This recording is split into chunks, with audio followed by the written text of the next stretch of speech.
Le général Bongani à Montréal. Merci pour votre question. Après l'amour, c'est la guerre ou l'amitié. Bon, quant à moi, déjà, dans l'amour, il y a des cas. Oh, tu sais, après l'amour... Après l'amour, c'est l'amitié ou la guerre. Après l'amour, c'est la guerre. C'est pas la guerre, c'est l'amitié.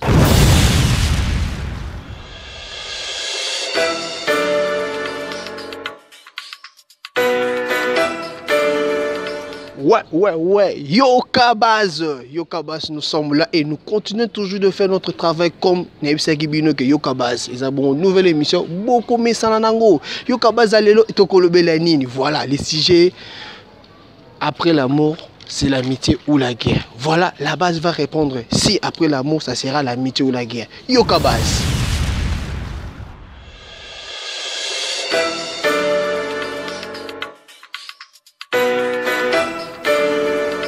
Bonjour monsieur. Oui, bonjour monsieur. Comment vous allez? Ouais, je veux bien, et vous? Oui, ça va. On peut savoir ton nom? Moi, c'est Fall l'artiste noir. Fall l'artiste noir. Ouais. On a un sujet. Comment tu penses après l'amour, c'est la guerre ou c'est l'amitié? Le général Bongani à Montréal. Merci pour votre question. Après l'amour, c'est la guerre ou l'amitié. Bon, quant à moi, déjà, dans l'amour, il y a des cas. Quand on se sépare, il y a la guerre. Si tu as n'a pas sens ya mabe, tu as n'a pas ranki, n'a pas problème moko boy o à la longue na biso et ko créer les biso a problème na vie. Yango tika guerre mais si mobali na moi si bazala ki place moko, ba se sentir capable ya ko se séparer na voie moko normal que non mutu na mutere sa cop na ye o ke sa la mam na ye o ke sa mam na ye parce que bolingo ka cop. So simbi et simbi, so simbité et simbité. Dans l'entretemps de par là, bako sola, tout bako aux à bon terme après avoir kolingana bolingona bango, donc c'est un peu ça. Ok, merci. Bonjour. Je vais bien, merci. Et vous? Moi, c'est Elia Bat, il est Kamasutra, le seigneur de la taille, hein, la femme à 36 positions. Hein. La question est celle-ci. Oui. Après l'amour, c'est la guerre ou c'est l'amitié? Oh, tu sais, après l'amour, ça reste l'amitié. Ça dépend, il y a Nenge Bozala. Tu vois, il y a Bolingom Soussou Bozala Perna Moutou. Tellement que Linga est trop, Bolinga n'a qu'à trop, Bokabwanate. Bosala n'a pas ma bête, ça dit que l'homme weka est séparé bino. Après on attend on monnaie na maboko mutumsusu donc ozaka na posa azala bien ndenge yo zala kana ye mais et ana ba bolingo yo et choka yo trop na vie et choka yo tellement boko tikala ka kozaba mité. Je te jure comme moi oui ngala papa mwana ngai to kabwana 10 ans yango tolobana même pas mais tozana mwana donc pour moi et ça par rapport à ndenge bofanda ki na mutu na ndenge bokabwane laki mais ceux qui bozaki na bino bien donc après l'amour c'est l'amitié mais ceux qui peuvent ande ka ya boy et après l'amour ma bête rando ya makasi. Merci. Bonjour Apo. Bonjour Bongani.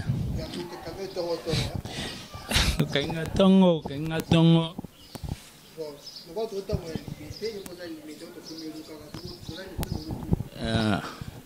Tunara, c'est qui ont été pénalisés, mais tunara pour bateau partout, pour ça bayoka vina. Ah Bongani, ah quand on les capres, ah oui mais au moins ça. Bon, on a un direct, nous n'avons pas boqué. Qu'est-ce que tu penses après l'amour, c'est l'amitié ou la guerre? Ah, question de Bongani là-bas. Bon, après l'amour, c'est l'amitié ou la guerre. Après l'amour, c'est la guerre. Parce que bateau bakabwani na mon a raison bako sur la longue parce que séparation morote zala déjà est bien. Bateau bakabwani de poto comme na point au kabwana. C'est que esimbité quelque part. Ouais, bon bateau bazara na bon souvenir bakabwana raté. C'est que ngana lobelo moro mieux vaut tolobanaka pardon et recommune trop tard te mabe ezali toluka tobongisa so deya tozwi ka atteint deya tolobani non keyo keyinga na keyi na omona raison te raison nini oyo neti lobi tokoluka tobongisa tobongisa. Donc après l'amour c'est la guerre, donc après l'amour c'est l'amitié te, après l'amour c'est la guerre. Ok. Voilà, on a une question à te poser. Mhm. Voilà, la question est celle-ci. Après l'amour, c'est l'amitié. C'est pas la guerre, c'est l'amitié. En fait, selon moi, je dirais que si on se sépare, il faudrait pas que la séparation nous amène à nous battre parce que on ne sait jamais qui peut nous aider dans la vie. Donc, garder une amitié, garder une relation, c'est mieux après une séparation. D'accord. Bonjour. Oui, bonjour. Comment tu vas? Moi, je vous remercie et vous. Oui, ça va. Bon, Gagna. Bon, moi, c'est BG. Hein? BG, je suis là. Tu es en direct de Bongane Média. Ok. Ouais. On a une question à te poser. Ouais, je vous écoute. Voilà, la question est celle-ci. Après l'amour, qu'est-ce que tu penses? Après l'amour, c'est la guerre ou c'est l'amitié? Pourquoi la guerre? Bon, pour moi, je pourrais dire après l'amour, c'est l'amitié. Parce que tout ça, la guerre, pour Nanini, aussi longtemps, tout passé battant bien ensemble. Tout ça, la guerre, pourquoi?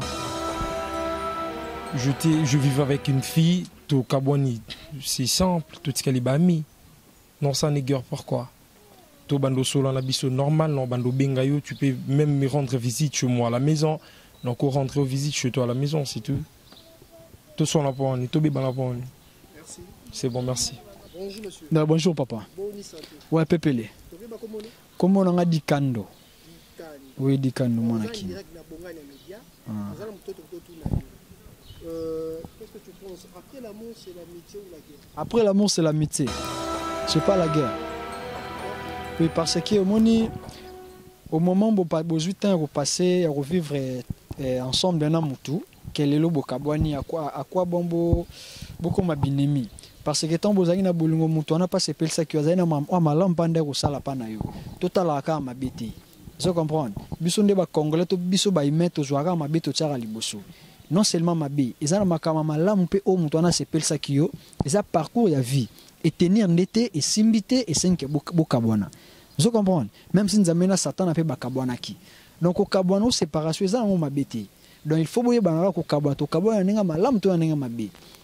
Tant que kabwani atana nenga mabe peu importe façon ono subo kabwani là mais faut rozonga rapidement sima mutu o ezana maram o malamu sala ngaite so mutu asala ko malamu akwa bon okom sango ranking to kom sango bitumba donc bo kabwani yo sali nzela na yo moi ça sali nzela na ye mo bal pas sali nzela na ye donc to pesa na chance o sala malamu o pas sala malamu vous comprenez donc pour ngai ko kabwana après l'amour ezana ngo guerre c'est amitié c'est vraiment qui amitié. Après l'amour, bon, il y en a deux façons. Hein. Et quand on m'appelle guerre, quand on m'appelle guerre pour moment où on vivre, ce qui est bien, si on a salué l'eau comme on boye et salué choc, si on bon sananine. Au moment où on est comme une guerre, on peut coopérer pour un petit mot à quartier que nous landa et bétail. Joie et salaire, mais si on a qui n'a bien. Beaucoup ça n'a bien après l'amour mais pas dans vraiment et pas dans ce yo salier après l'amour c'est la guerre donc pour yo changer changer direction ouais mbote papa nangai kitoko makasi bon comme on ngai Pakajango artiste et comédien na bino yeyo ouais.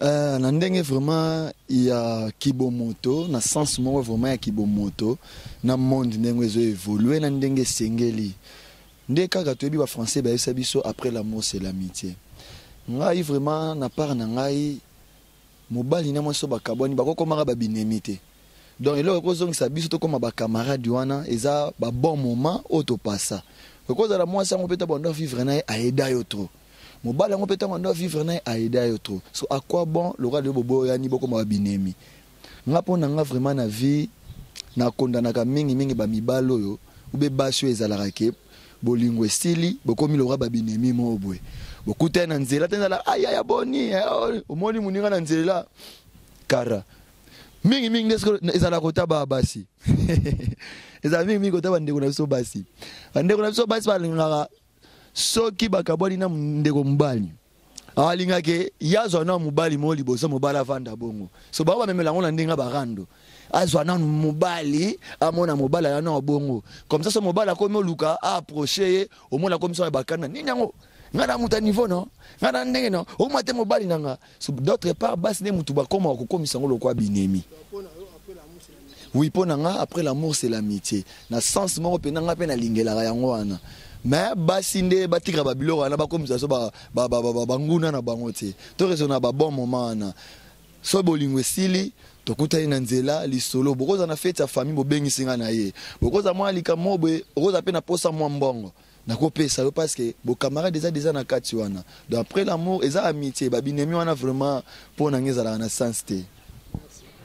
Voilà, Yoka Baz, toko la souka bonga betervu na biso, boyoki qu'est-ce que les gens ont dit, boyoki nini au base lobby par rapport à Yoka Baz vraiment. La pesi mbote na vena Eric commandant kananga solo, mbote belé vena Eric pazo les awatala kaka.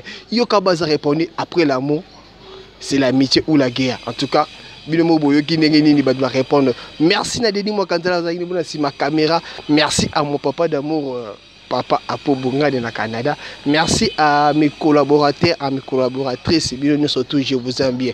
Yoka Baz.